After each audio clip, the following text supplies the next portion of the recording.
عمر رضی اللہ تعالیٰ عنہ نے یہی تو نظام بنایا تھا.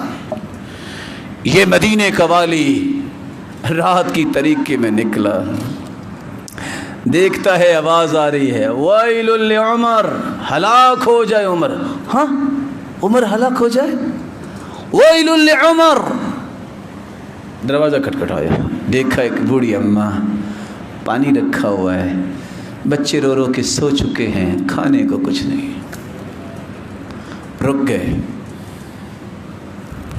کہتے ہیں یا اماں, اے میری ماں, عمر ہلاک کیوں ہو جائے؟ کہتے ہیں عمر ہلاک کیوں نہ ہو, ہمارے گھر میں کھانے کو کچھ نہیں اور وہ خلیفہ بنا بیٹھا. تو پوچھتی ہیں یا اماں وما الذی یدری عمر, عمر کو کس نے بتایا ہے کہ آپ بھوکے بیٹھے ہیں؟ تو اس نے چمچ تو چھوڑا, کہتی ہے اللہ اللہ یلی امرنا ویغفل عنا. اس کو خلیفہ بننے کا شوق تھا, اس کو یہ شوق نہیں ہے کہ میں دیکھوں میری رعایا میں بھوکا کون ہے. عمر کی چیخیں نکل گئیں, واپس آئے, رات کی طریقے میں بیت المال کھولا, بوری میں ڈالا سادو سامان. صحابی آگے بڑھ کے اٹھانے لگے, کہتے ہیں پیچھے ہٹ جاؤ, یہاں بوری اٹھا لو گے کیا قیامت کو بھی تم میرے بوجھ اٹھا لو گے؟ وہاں پہنچے, پیش کیا, کھانا پکا رہے ہیں, ساتھ مل کے کھانا پکایا. صحابی کہتے ہیں امیر المؤمنین گھر واپس چلتے ہیں, کافی دیر ہو گئی. کہا جس طرح ان کو روتے دیکھا ہے عمر اس وقت تک واپس نہیں جائے گا جب تک ان کو مسکراتے نہیں دیکھے گا. اور وہ وقت تھا کہ جب خلیفہ وقت جو ہے اپنے ہاتھ سے ان بچوں کے منہ میں لقمے ڈال رہا تھا.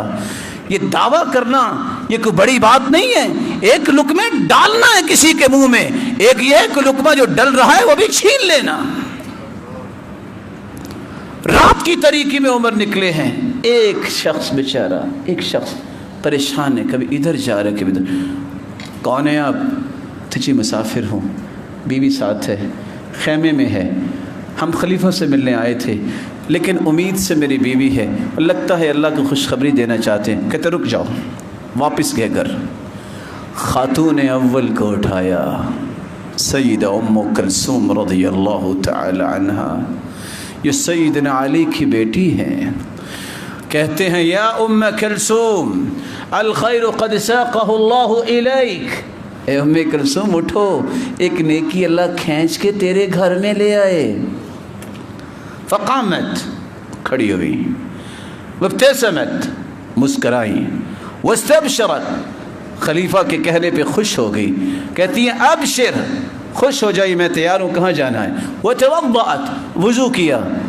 خاتون اول خلیفہ کے ساتھ نکل کے جا رہے ہیں, کوئی ایکسپیرینس نہیں ہے. خاتون اول کو خلیفہ کہتا ہے ایز اے گائنی ڈاکٹر آپ خیمے میں جاؤ اور میں اس کے ساتھ ذرا کھانے کا بندوبست کروں. خلیفہ وقت جو ہے وہ لکڑیاں اکٹھی کر کے کھانا پکوا رہا ہے. اندر سے آواز آئی ابشروا بالمولود, خوش ہو جاؤ اللہ نے بیٹا دیا ہے. کھانا پکا کے حوالے کیا, کہا جاؤ اپنی بیوی کے پاس, اذهب فانسها, جاؤ اس کے ساتھ معانست کرو. اور اپنی بیوی کو لے گیا اور گھر جا کے اپنے گھر میں جا کے دونوں سجدہ ریز ہو گئے. اللہ تیری توفیق سے آج یہ ذمہ داری تو نے ہم سے پوری کروا دی ہے. اور یہ شخص اپنے خیمے میں سجدہ کر رہے ہیں, اللہ اتنے لوگ اچھے ہیں, اس خلیفہ کتنا اچھا ہوگا, اس کو پتہ ہی نہیں. صبح اٹھ کے آیا, سیدنا عمر بیٹھے تھے, کہتے جی خلیفہ سے ملنا ہے. کہتے جی فرمائیے.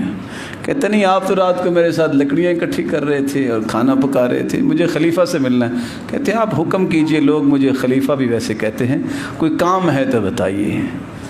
یہ ہے وہ راز جو اللہ کے رسول نے سمجھایا. بیٹھے بیٹھے عمر کانپ رہے ہیں, اتنا جرار شخص کہ اس کا نام سن کے کیسر کانپتا تھا. روم کا بادشاہ, اتنی بڑی فوج کا مالک, وہ کہا کرتا تھا پتہ ہی کرو عمر ہے کون. انہو قد اکل کبدی, اس کے تو خوف نے میرا کلیجہ کھا لیا ہے. اور وہ کانپ رہا ہے کس بات پہ؟ اگر دجلہ کے کنارے پہ کوئی خچر جاتا جاتا پھسل گیا تو اللہ قیامت کو مجھے پوچھیں گے تو نے خچر کے لیے بھی راستہ سیدھا کیوں نہیں کیا؟ لِوَلَمْ تُسَوِّ، عمر تم نے یہ راستہ سیدھا کیوں نہیں کیا ہے؟ یہ روڈز اچھے کیوں نہیں بنائے جہاں خچر جو ہے بیچارے وہ سامان لے کے جاتے ان کو کوئی تکلیف نہ ہو؟